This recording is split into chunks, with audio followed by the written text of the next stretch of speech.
the second quarter was cost you the game? It's just a series of breakdowns all the way around, or what happened?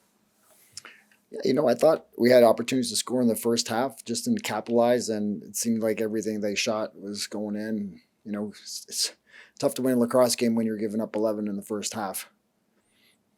What did you say to the team at the halftime for you guys to rally like you did? That I believe in them, and there's lots of time, and stick to the game plan, and just try to cut the lead to 2 or 3 going into the fourth quarter to give us a chance. John, do you have a philosophy or whatever and one to give a goalie a rest when things are going bad all around him, not just Matt particularly, having problems? Is it you like they had a lot of like they didn't have many shots, but they had high quality shots. Like hands are free, guys are picking corners, not getting pressured, both inside and outside opportunities. And just want to give Matty a break there. Matt's a great goalie, and I took him out for a couple minutes, but Orlman did well for his short stint. But I put Matty in with 5 minutes to go and a half, just to let the team know, like, hey, I still believe we can come back and win this game. And he couldn't have played any better in the second half. It was unbelievable. Yeah, it was unbelievable in the second half. The shooting in the first half, I know you talked early in the year about getting back to basic fundamentals. Was that the case tonight with the low shooting percentage in the first half, or where do you think? Yeah, I mean, it's a very sensitive topic, talking about how to shoot, where to shoot, because you get in players' heads and, you want them to have a free mind and just let them take the shots that they're accustomed to and they prefer. So it's again, like as a coach talking to the players about where to shoot and how to shoot and what to do. Sometimes guys don't have that shot in the repertoire and you're asking them to do something they're not capable of doing, and you get in their head and they hesitate for that split second and it throws them off. So, as a coach, you just try to tell them, what the goalie's doing and where the ball's going in and what we're doing. Like, for example, in the first half, I thought every time we dropped our stick, I felt like the goalie was falling, like going down to his knees, and we were shooting low, so going low. So we got to change our planes. You're going to show the stick low, try to put it up high somehow, or vice versa, show a high stick and put it low.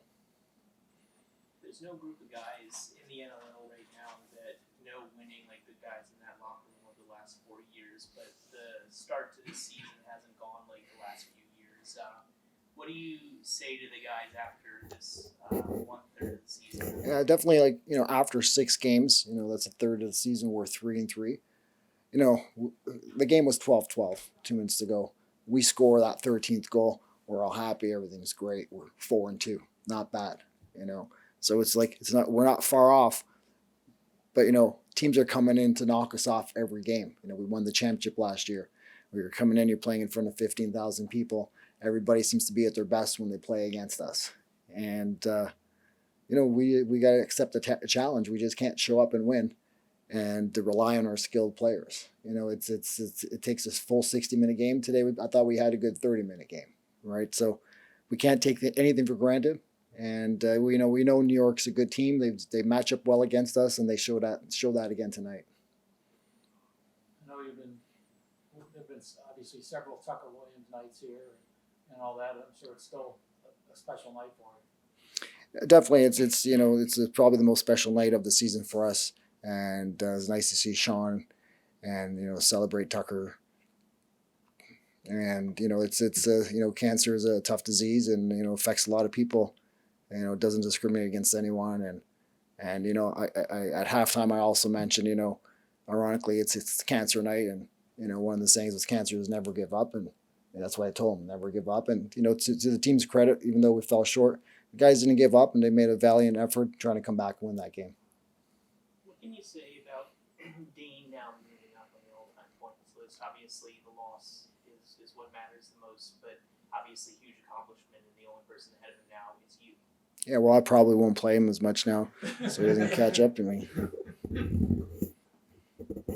No, Dane's a great player, and he's very coachable, and he's changed his game over the years, which makes him relevant today. And he's outside threat, inside threat. He's a great feeder, and I want him to continue to be hungry to the net. I don't want him just to be a feeder.